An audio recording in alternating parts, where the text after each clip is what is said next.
Como su nombre lo dice, esta presentación es la inducción a los registros de facturación. Es una inducción, no pretendo que de esta sesión salgan expertos, ni mucho menos, pero sí que conozcan los conceptos interesantes desde el punto de vista sistema para la facturación. Mi nombre soy Raúl Tlaxcala, como ya les dije, soy el jefe de soporte técnico aquí en OpenPyme. Ese es mi correo aquí dentro de la empresa. Estoy a las órdenes de ustedes y estamos aquí para ayudarlos y servirles. Bueno, esto es a manera de introducción. Tenemos normalmente 3 fases en la metodología para transmitir el conocimiento hacia ustedes. Recorrido funcional es cuando el sistema, de manera estandarizada, cómo funciona. Capacitación conceptual es esta plática propiamente dicha. Estos dos son conmutables, a veces se da primero uno, a veces el otro, no pasa nada. Y la parte ya realmente que ustedes van a vivir es la alineación funcional, porque ahí el sistema ya está adaptado a los procesos que ustedes tengan en su empresa. Bien, vamos a manera de introducción, lo que es un ERP. ERP básicamente es un sistema que, por sus siglas en inglés, Enterprise Resource Planning, que es sistema de planificación de recursos empresariales. Yo sé que esa traducción literal no nos dice nada.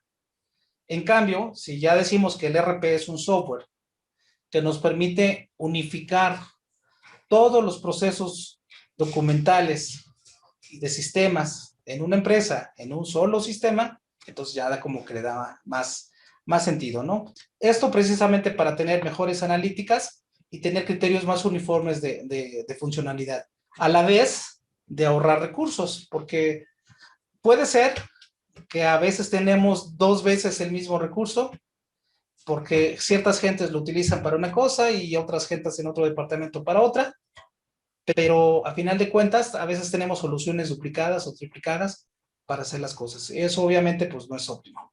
Entonces el RP lo que busca es eso, que se tenga un sistema de información unificada. Básicamente, ¿qué hace un RP? Es un sistema que nos va a permitir el control de los distintos procesos de la organización. Es decir, por un lado es control y administración. Los procesos pueden ser tan dispares o tan diversos como puede ser la facturación, recursos humanos o logística. Nos permite tener conexión e integración con otros sistemas, ya sean sistemas heredados o legacy, que se les conoce así, o de Business Process Management, perdón, lo que es procesos de negocios, Business Intelligence, etcétera, etcétera, etcétera. Un montón de sistemas. Pero la idea y la finalidad es que lo tengamos unificado en el día a día para que en la parte analítica y de control tengamos también la información también unificada. Vamos a hablar de lo que es el comprobante fiscal por Internet, o lo que se conoce popularmente como un CFDI. Básicamente se podría decir que un CFDI es un documento fiscal que es expedido por personas físicas y morales. La sigla significa, bueno, ya lo dije, comprobante fiscal digital por Internet, y es utilizado como un comprobante fiscal digital.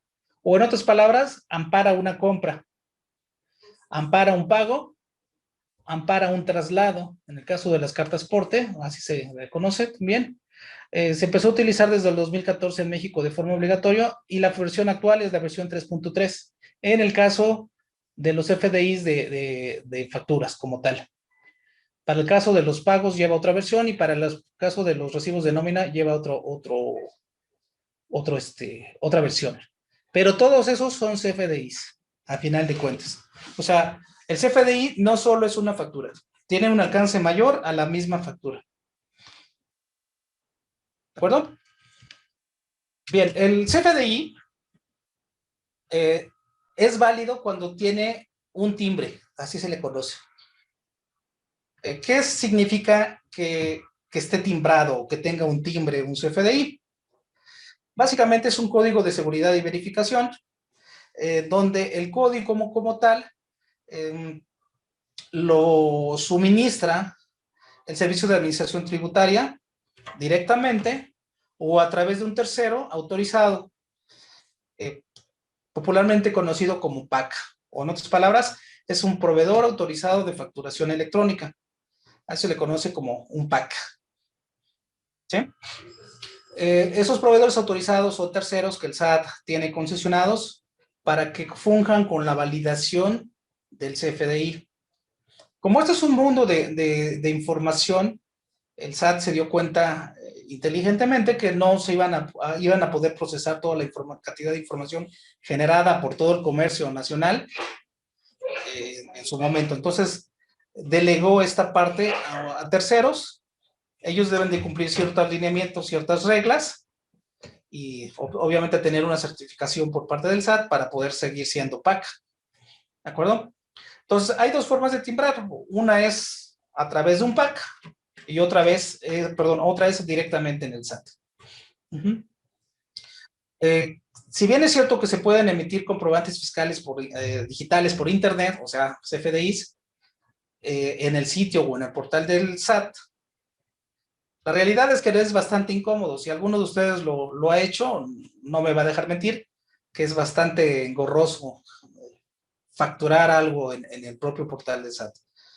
Por lo cual, pues bueno, se tienen que tener sistemas adicionales, como en este caso un ERP, tenga esa facilidad de cumplir con todos los lineamientos que el timbre o el CFDI establece. Pues el sistema genera el CFDI propiamente dicho, lo manda ante el PAC lo valida, a ese proceso de validación es lo que le llamamos timbrado, y nos lo regresa ya con esa validación y con esa autorización. Hasta que no tenemos ese nivel de validación o timbrado, también se le conoce así, se podría decir que antes de ese momento es un simple archivo de texto, no es más. En el momento en que logramos esa validación, se podría decir que ya está timbrado y que ya está validado. Básicamente esa es la cuestión, ¿no? Bueno, el timbrado de CFDI se realiza para confirmar la generación de la factura. Se firma y se sella electrónicamente para que tenga validez. Esta firma y este sello electrónico se hace justamente con los sellos fiscales que utilizan, en el caso de las personas morales, o físicas también, pero la mayoría morales, y en el caso de las personas físicas con su firma electrónica, ¿no? Básicamente teniendo sus archivos, digamos que le dejamos una huella digital del emisor hacia el receptor y el SAT valida la información como verdadera. Básicamente eso es lo que pasa, de forma automática. ¿Sí? Anteriormente este esquema no era así, sino simplemente se emitía la factura y se tenía que tener una imprenta autorizada, donde supuestamente las imprentas autorizadas llevaban una consecución de folios. Esos folios llevaban el control ellos. No recuerdo exactamente cómo se llamaba el sitio, me parece que Solcedi, corríjanme si estoy mal, pero algo así se llamaba. Los imprentas autorizadas tienen que registrarse ahí. Obviamente ese era un esquema un poquito fácil de burlar, y obviamente pues se prestaba a cualquier cantidad de situaciones fraudulentas, ¿no? Con el CFDI esta situación pues está más difícil de burlar y por consiguiente hace que la validación sea más segura. Esa es la realidad y sí se ha logrado como tal. Bueno, básicamente un CFDI se va a componer de dos archivos, que en realidad es uno. ¿Sí? Tradicionalmente conocemos dos, pero la realidad es que solo es uno. Básicamente, en el caso de una factura, va a estar formado por un archivo informático que es formato XML. XML es un formato de programación que se utiliza ya desde mucho antes de que hubiera las facturas electrónicas, pero es un formato propiamente dicho, donde se tiene metainformación, algo similar a esta imagen que les estoy mostrando aquí. Todo está en cierta codificación, lo cual hace que ese archivo esté guardado en los repositorios del SAT. El SAT tiene, llamémosle así, una bodega de CFDIs o centros de datos que actúa como si fuera una bodega, donde tiene todo una colección de CFDIs. Por cierto, a manera de cultura general, a pesar de que el SAT lo tiene, no significa que nosotros estemos desprendidos de tener un repositorio local. Cada contribuyente está obligado a tener un repositorio de sus propios CFDIs emitidos. ¿Sale? Tanto el emisor como el receptor van a tener una copia del mismo. Es decir, si yo hago una factura o un CFDI, yo me quedo con una copia de este archivo y aquí yo se lo estoy entregando, le llega otra copia y hay una tercera copia en el repositorio del SAT. ¿Sí? El hecho de que lo tenga el SAT, como ya lo dije hace un momento, no significa que me desprenda a mí de la responsabilidad de tener un repositorio yo en mi propiedad. Yo debo de tener una copia. De hecho, creo que hay multas si no lo cumple uno con eso. Corríjanme ahí, contadores y fiscalistas, pero hasta donde yo tengo entendido, sí hay multas por eso. Bueno, este archivo está diseñado para facilitar el procesamiento para el SAT. ¿Qué estoy tratando de decir? El CFDI o el XML propiamente dicho es un archivo que le facilita al SAT el cuadre y el procesamiento mismo, no para el contribuyente. Esa es la realidad y hay que verlo así. Debido a la forma que lleva estandarizada para el SAT, ellos pueden hacer análisis masivo de la información, es decir, pueden cuadrar cualquier cantidad de CFDIs y obviamente ver cada contribuyente con quién opera y cómo opera. ¿Vale? Esa es la situación del CFDI. Ahora bien, otro archivo que también se asocia es el PDF. El PDF es una representación gráfica del CFDI. ¿Qué quiero decir con eso? El PDF depende de lo que tenga el XML. La idea es que ese PDF pueda ser impreso o visualizado en pantalla. En otras palabras, el XML está codificado, como ya lo dije, y normalmente a nosotros humanos no nos da mucho sentido porque pues, está codificado. Nosotros no nos comunicamos así. Pero en cambio, sí nos hace sentido si lo vemos ordenado de esta manera. ¿De acuerdo? Si lo vemos ordenado de esta manera, pues sí nos da sentido. Pero la realidad es que el CFDI propiamente dicho es el archivo XML. Obviamente ya timbrado. Insisto, cuando hablo de timbrado significa que esas 3 copias ya están en el lugar donde tienen que estar cada una. ¿Qué quiero decir con eso? Si yo tengo un XML pero no está en el repositorio del SAT, se consideraría como no oficial ese XML.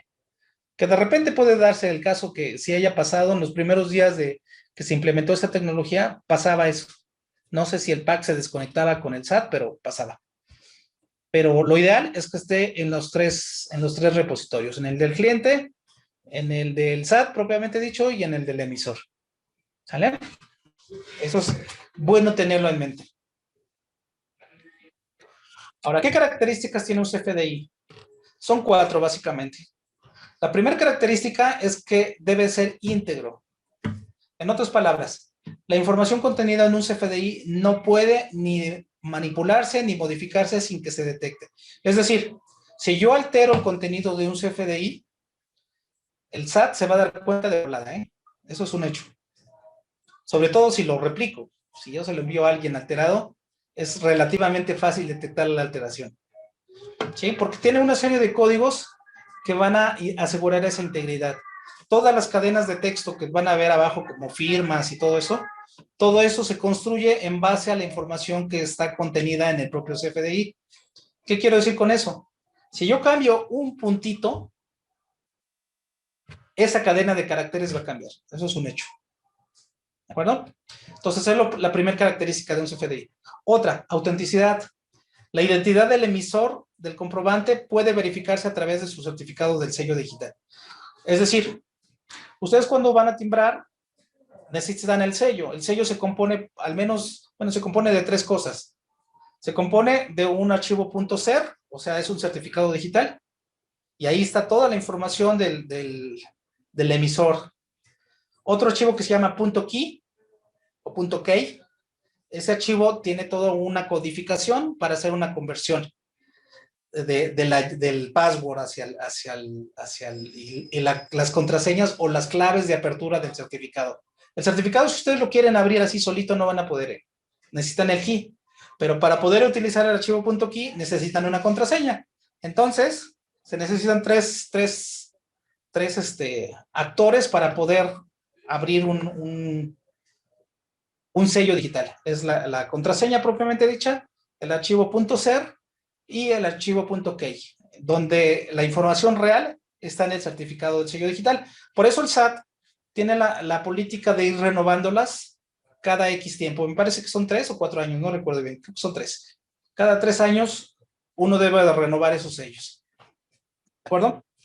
La idea es esa, que se asegure la vigencia de ese sello, la vigencia de la información. Otra característica del CFDI es la unicidad, o que es único. Cada CFDI lleva registrado un identificador único que el PAC le pone. A ese identificador se le conoce como UUID o folio fiscal, también se le conoce así como tal. Ahorita no pretendo decirles qué significa, pero tiene que ver con unique, unidad, algo así como unidad única de identificación. Algo así en inglés. ¿Sale? Popularmente como folio fiscal, así se le conoce, y de hecho es una cadena de varios caracteres que ustedes van a ver en el XML, está en una parte de contenido, pero también en el CFDI impreso también se tiene, o en el PDF propiamente dicho, van a ver ese folio. ¿De acuerdo? Otra característica es que es verificable.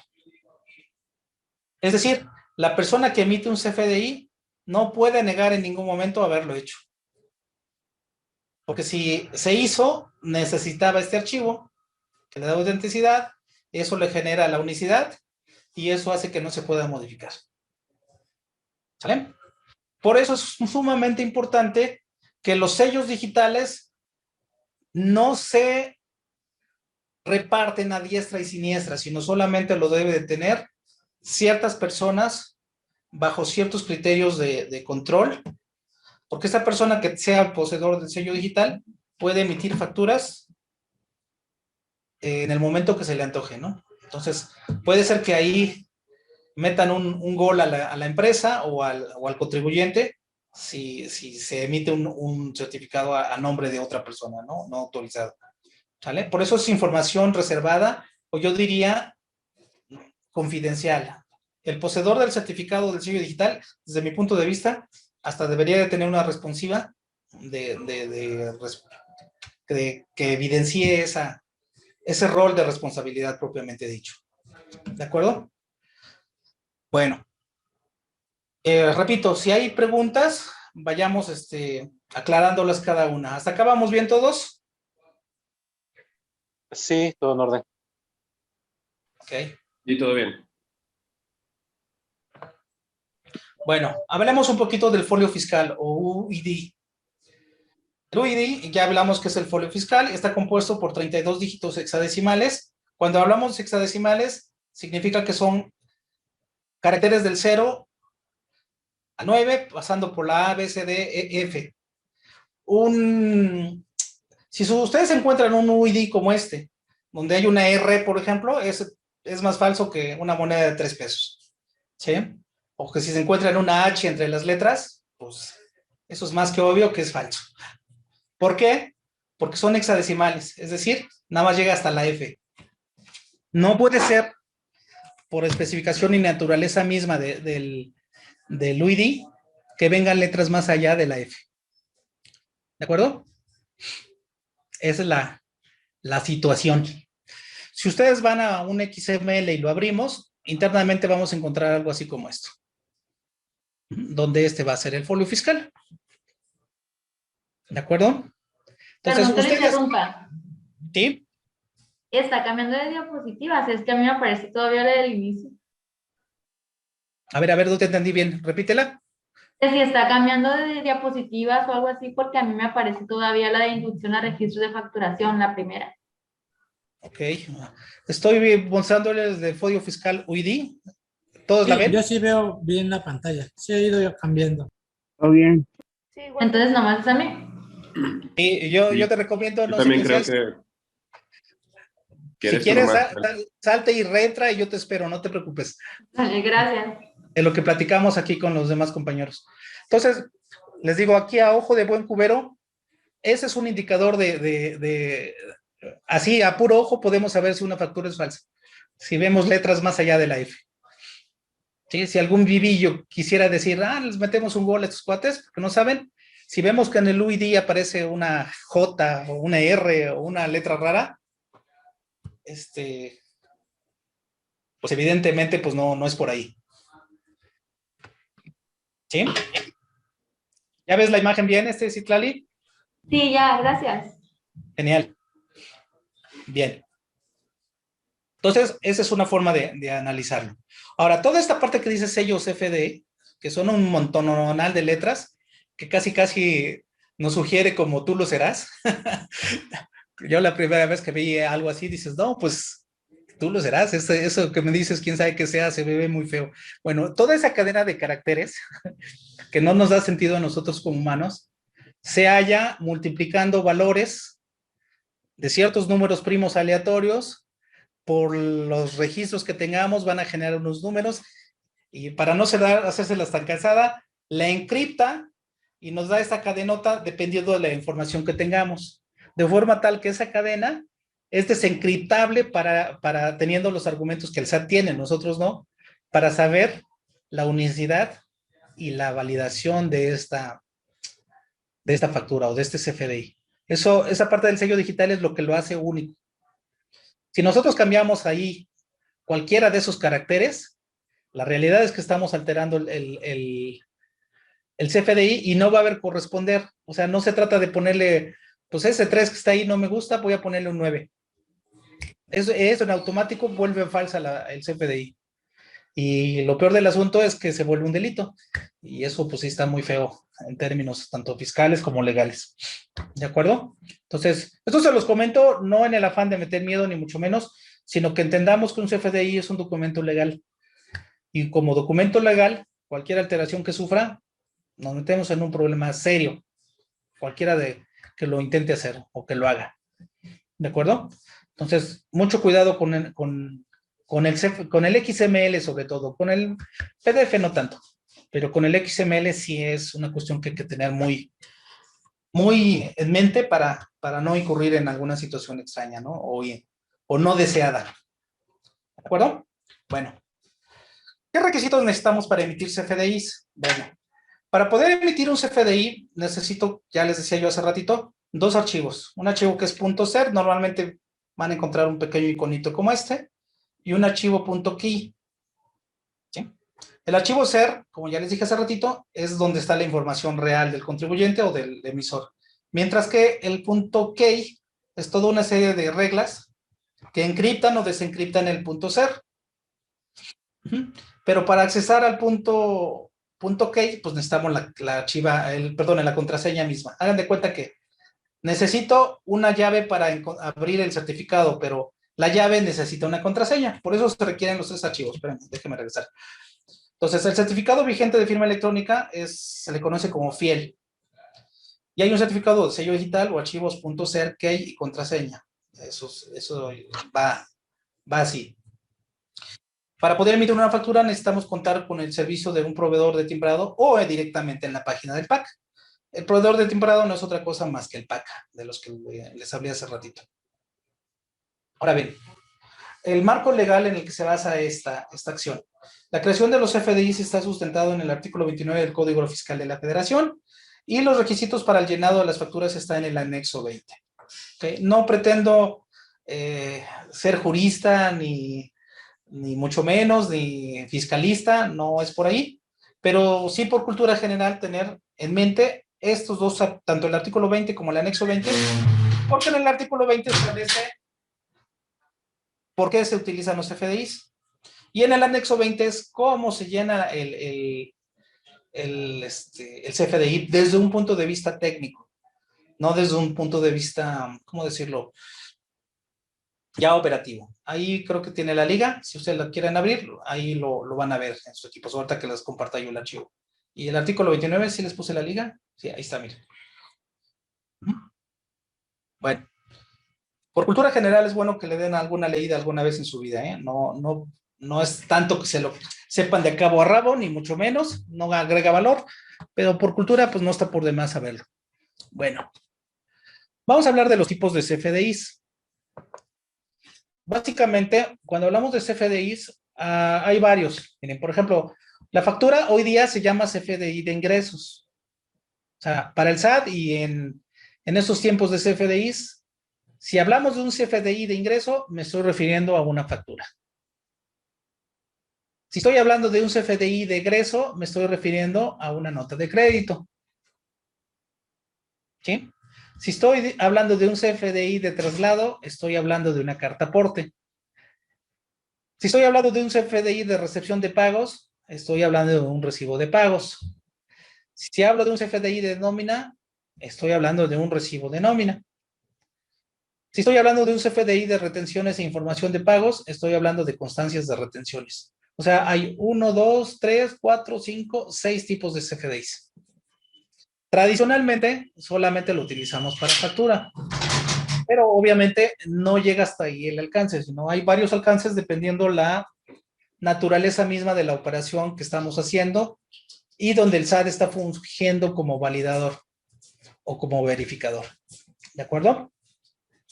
Todos estos documentos se utilizan en el día a día, aunque ustedes no lo crean.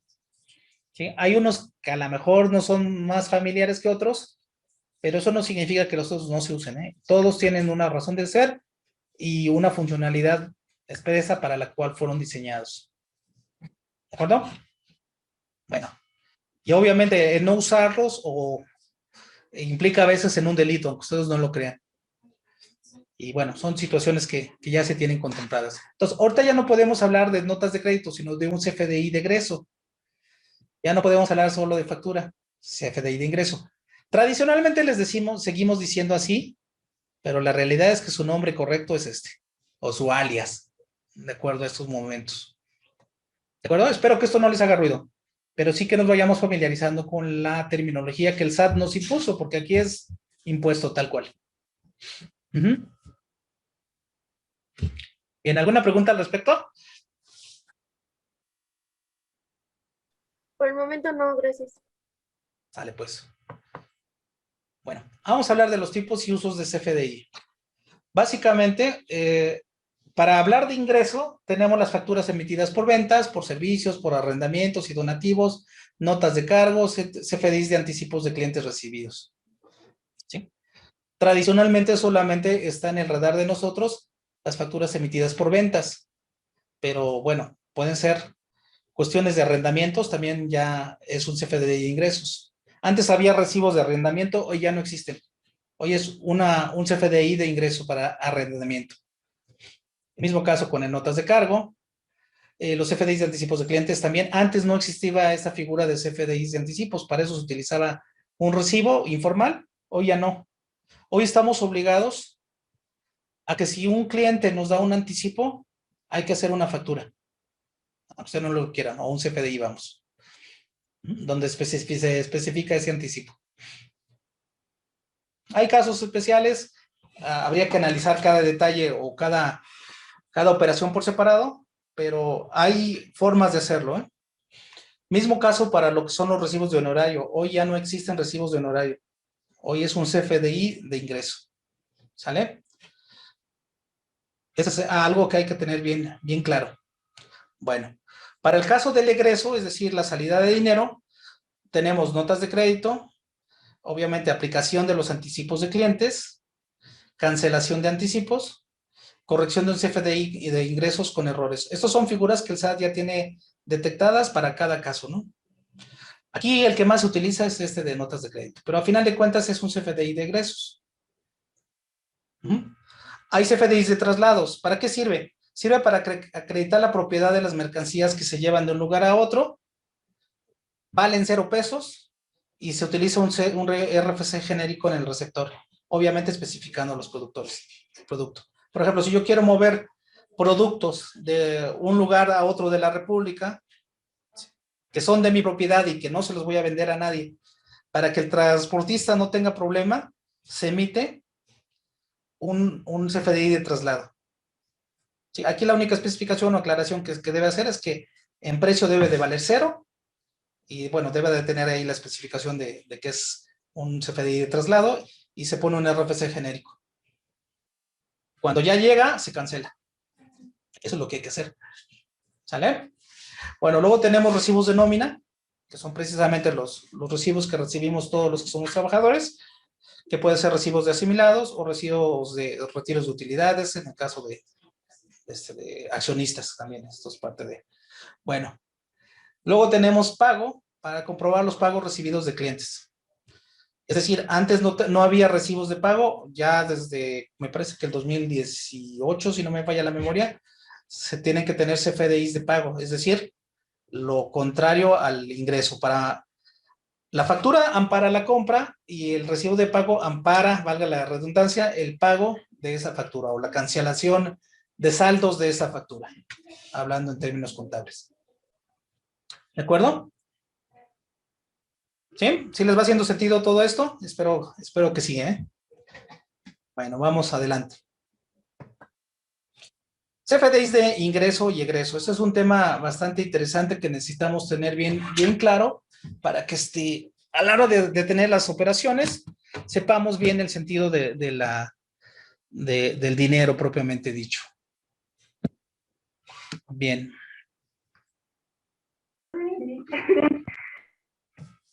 Bien, cuando hablamos de un CFDI de ingreso común es básicamente, pues, estamos emitiendo una factura y ese debería ser un CFDI de ingreso, que es la prestación de servicios, cualquiera que sea la enajenación de bienes o mercancías, el arrendamiento, recibos de honorarios, donativos, notas de cargo, que también se le conoce como nota de débito.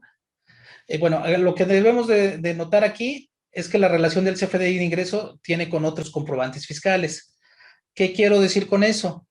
Que puede ser que tengamos un CFDI de ingreso relacionado a otro y ese a su vez a otro y así vayan encadenados de forma relacionada. ¿Qué quiero decir con esto?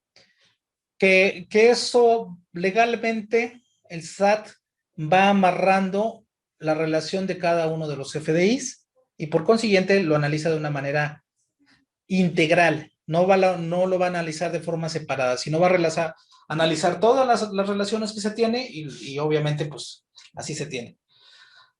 ¿Qué estoy tratando de decir también? Que en el caso de que yo quiera cancelar un CFDI relacionado, no puedo cancelar el último CFDI, más bien el primer CFDI emitido, porque va relacionado con todos, con varios, pueden ser uno, dos o cualquier cantidad de CFDIs. Ahí tengo que ir hacia atrás para ir cancelándolos, si es que quisiera yo hacer eso. El más reciente lo cancelo primero y así, hacia atrás. Sí, de hecho, si ustedes se meten al portal del SAT, les van a aparecer facturas como no cancelables. A eso se debe, que tienen relación con otros CFDI. ¿De acuerdo? Bueno, siguiendo con esto. Si hablamos con un CFDI relacionado, puede ser que haya una sustitución de un CFDI por otro. Eso también pasa.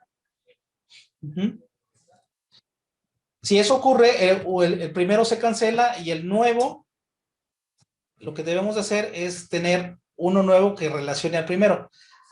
Ya en la práctica, lo que hay que hacer es cancelar el CFDI original y después ese lo relacionamos al nuevo. Y se va a utilizar esta clave, que es sustitución de los CFDIs previos. ¿De acuerdo? Quisiéramos que ese CFDI fuera relacionado. De hecho, es recomendable que así se cancele. Para que la relación esté a nivel fiscal, no a nivel nada más de nuestro sistema o a nivel interno, sino a nivel ya real. Porque eso el cliente lo va a pedir por un lado y por otro lado pues estamos cumpliendo con lo que pide el SAT. Entonces, eso es importante. Luego, hay otros CFDIs de anticipos, ya les hablaba yo hace ratito, ahorita vamos a detallarlo. Cuando se recibe un pago por anticipo del cliente y posteriormente se aplica el CFDI de ingresos, donde se desglosan los productos y servicios, se utiliza esta clave, que es el CFDI de aplicación de anticipo. Se entiende por anticipo el hecho de que no se conozca el concepto que se está pagando por parte del cliente. Hagan de cuenta que el cliente nos deposita, no sé, 50,000 pesos. Y tú le preguntas al cliente, oye, ¿para qué me depositas estos 50,000 pesos? No, ahí tenlos. Te voy a hacer un pedido mañana. Bueno, ahí lo correcto es hacer un CFDI por ese anticipo, por ese monto, y bueno, obviamente se pone la aplicación de anticipo y el producto, pues, anticipo, que también debe tener una clave de producto. ¿Sale? Una vez que se conozca el concepto, lo que hay que hacer es cancelar esa factura y relacionarla por sustitución por un CFDI de ingresos. Algunos clientes nos han comentado que no le ven sentido a hacer ese CFDI de anticipos. Yo les digo que sí tiene mucho sentido. Porque si el cliente nos está anticipando o depositando ese dinero el último día del mes, les pregunto, contadores, ¿cómo resuelven eso para cuestiones de pagos y de contabilizar ese dinero recibido? ¿Sí? Si lo hacen mediante un CFDI de anticipo, entonces ya pueden hacer compensaciones de IVA y toda la cuestión contable que ustedes le den. Entonces, esta parte sí es importante, porque si no emitimos este tipo de CFDIs, nos metemos en una bronca contable y fiscal un poquito enredada, no tan fácil de resolver. Obviamente, cuando el cliente ya nos dice qué es, bueno, ya no hay tanto problema. Sobre todo en los últimos días del mes. Tristemente, muchos clientes tienen esa mala costumbre. Clientes en general, no de nosotros, sino clientes de ustedes, tienen esa mala costumbre de que los últimos días de mes es cuando a veces depositan o quieren hacer saldo o saldar cuentas. No sé si les ha pasado, pero eso es una práctica relativamente común. ¿Sí? No sana, pero sí frecuente. ¿De acuerdo? Entonces, esa es la situación con la cual a nivel proceso cumplimos y a nivel SAT, pues cumplimos más. ¿De acuerdo? Bueno, seguimos.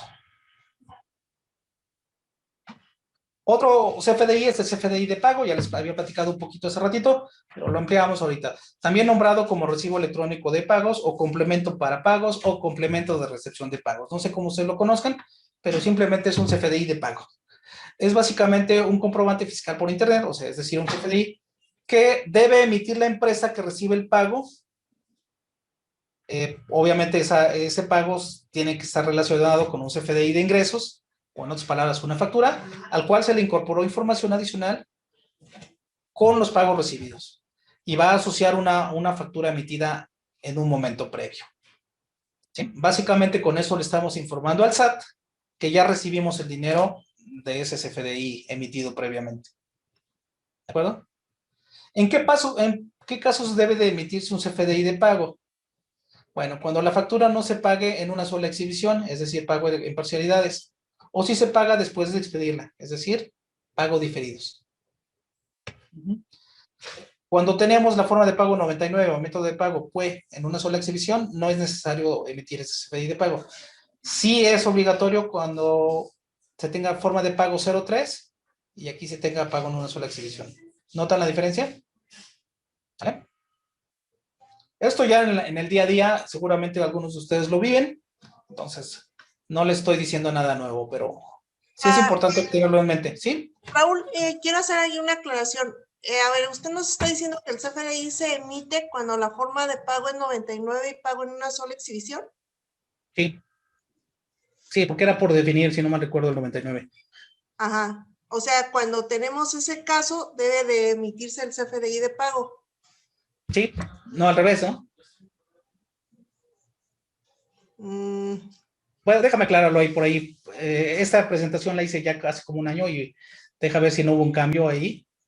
Ya me metiste la duda, contadora. Es que ahí, bueno, ahí es más bien cuando el CFDI de ingresos se emite en forma de pago 99 y el método de pago es PPD o pago en parcialidades, se emite un CFDI de pago.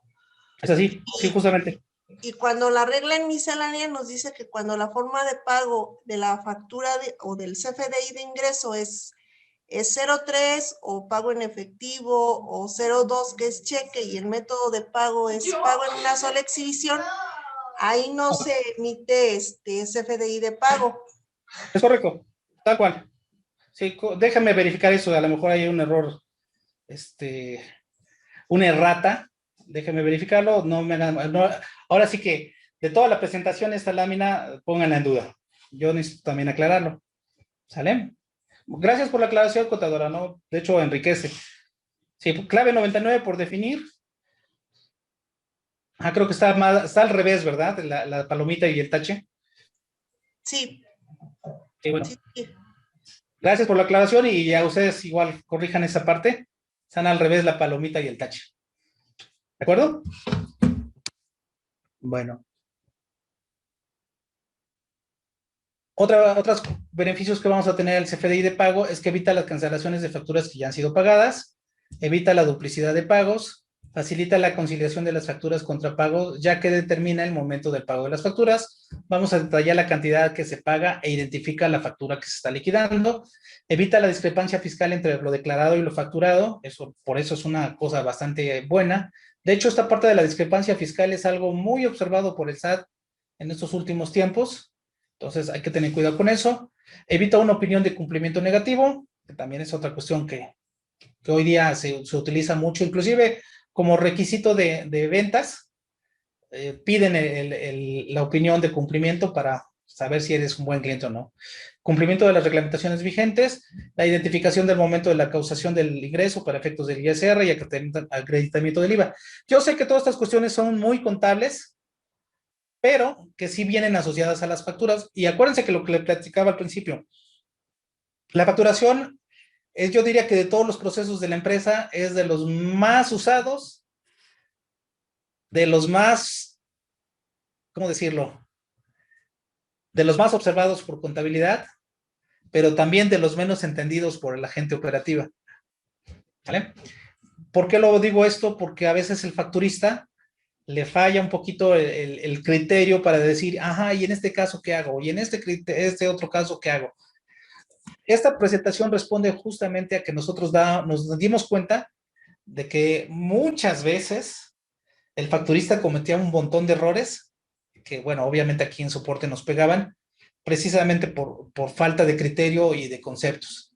Y ahora sí que no me lo tomen a mal, pero había algunos que otro contador por ahí que también lo estaban malinterpretando, ¿no? Entonces, son situaciones que hay que tener claras. ¿De acuerdo? Bien. Complementos. Básicamente hay complementos para los FDIs. Básicamente es un texto agregado al XML según la especificación de un cliente. ¿Qué estoy tratando de decir con esto? Esto el SAT no lo define, pero es una figura que sí existe. Es decir, se tienen agregados a la factura o al CFDI propiamente dicho. Básicamente hay complementos detallistas, que no es otra cosa que información adicional. Por ejemplo, cadenas como Walmart, Soriana y muchos supermercados y tiendas grandes le piden a sus proveedores que lleven ese complemento de CFDI. ¿Sale? Es un agregado adicional al CFDI. O sea, en el XML van a encontrar otro trozo de texto, que es esta parte.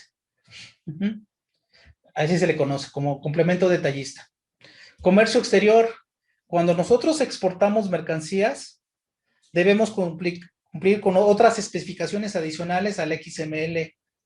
¿Sí? Hay toda una normatividad que se llama así, comercio exterior.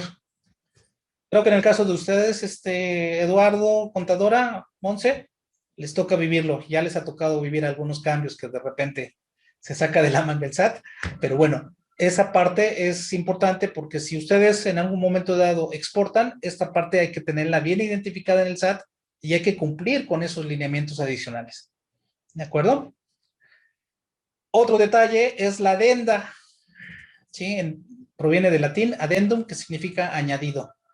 Básicamente es cierto formato de texto que facilita y automatiza el llenado de sistemas RP para el procesos internos de algún cliente. Por ejemplo, Pemex les va a pedir adenda, Volkswagen, si le facturan a Volkswagen, les va a pedir adenda, el IMSS les va a pedir adenda, y así un montón de clientes relativamente grandes les va a pedir ese agregado o ese añadido.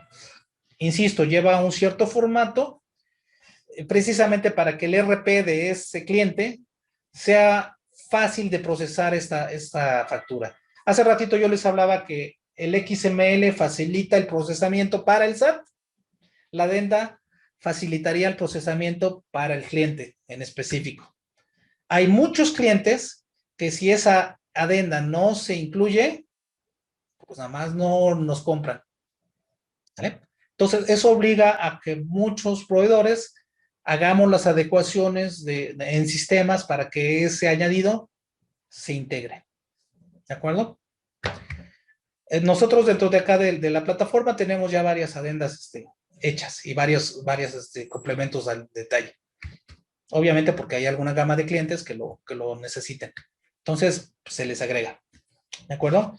Si es el caso de ustedes, pues háganoslo saber para que también hagamos esas modificaciones. y las tengan oportunamente. Si no es el caso, no se preocupen, no pasa nada. ¿De acuerdo? Pero no por ello significa que no es bueno que lo sepan. O bueno, lo deseable es que sepan que existe. Porque en algún momento dado, si a cualquiera de sus clientes grandes se les prende el foco para que, si no trae la adenda, no te hago caso, pues no me facturas, pues ahí perdimos un cliente. ¿Vale? Igual hay casos que algunos clientes tienen especificaciones adicionales de impuestos. Eso también son cuestiones que hay que identificar, porque obviamente pues hay que cargarlas en la factura. Me viene a la cabeza, por ejemplo, en el caso de algunos estados, piden un impuesto que se llama 5 al millar, cuando se le hace nosotros como proveedores, eso lo van a utilizar para obra pública o para alguna partida especial. Algunos estados piden ese impuesto. Es un impuesto un poquito raro, pero así se llama. 5 al millar. Y obviamente hay que implementarlo. ¿De acuerdo? Si es el caso de ustedes, igual expréselo para que se los configuremos apropiadamente. Si no es el caso de ustedes, no tiene caso que lo tengan.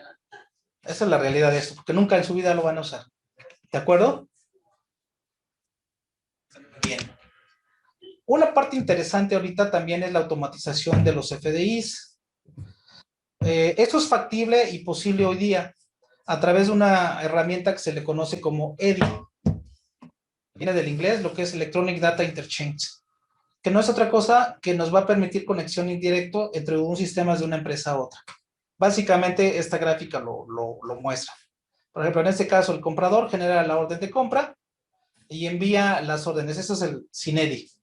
Envía las órdenes de compra al proveedor. El proveedor recibe la orden, el proveedor procesa la factura y, bueno, todos los sistemas. Crea su factura, envía la factura y el comprador introduce de forma manual todo este proceso. Si se fijan, aquí puede haber una impresión, aquí puede haber un correo, mismo caso de este lado. Entonces, hay muchos procesos manuales. Con EDI, lo que se hace es que el comprador tiene un RP, hace la orden de compra a través de una interfaz EDI, le pide al proveedor la factura y aquí se envía y aquí se recibe.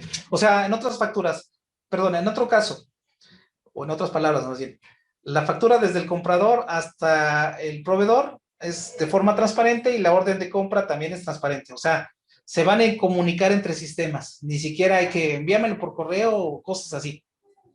La orden de compra llega al proveedor de forma automatizada y el otro también de forma automatizada le emite la factura.